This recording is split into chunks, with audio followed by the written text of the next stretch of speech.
Hindi lang sa abroad may mga matitinding street artists. May isa rin tayong Pinoy na street artist na dinala ang kulay at laro ng kalye sa international stage. Si Egg Fiasco. Si Egg Fiasco ay nagsimula bilang graffiti writer dito sa Pilipinas. Pero habang lumipas ang panahon, nag-evolve siya sa mas malawak na visual language. Naging signature na rin niya ang abstract patterns, bright palettes, halos psychedelic na energy. Mula sa maliliit na jams sa kalye, ngayon nakikita na sila sa global art fairs at international mural festivals. Sa bawat piyesa, dala niya yung playful spirit ng Pinoy creativity. Masaya, experimental, at puno ng energy. Hindi lang siya gumagawa ng art para sa sarili. Dinadala rin nila yung scene natin sa mundo, kaya bawat mural niya ay parang bandera ng local talent. So ano nga ba ang lesson natin dito? Hindi lang basta doodle ang graffiti. Pwede itong maging cultural export.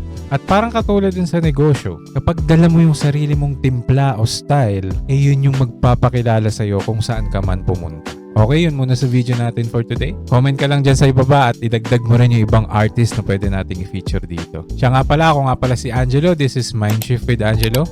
Thank you for watching and see you on the next video. Bye-bye!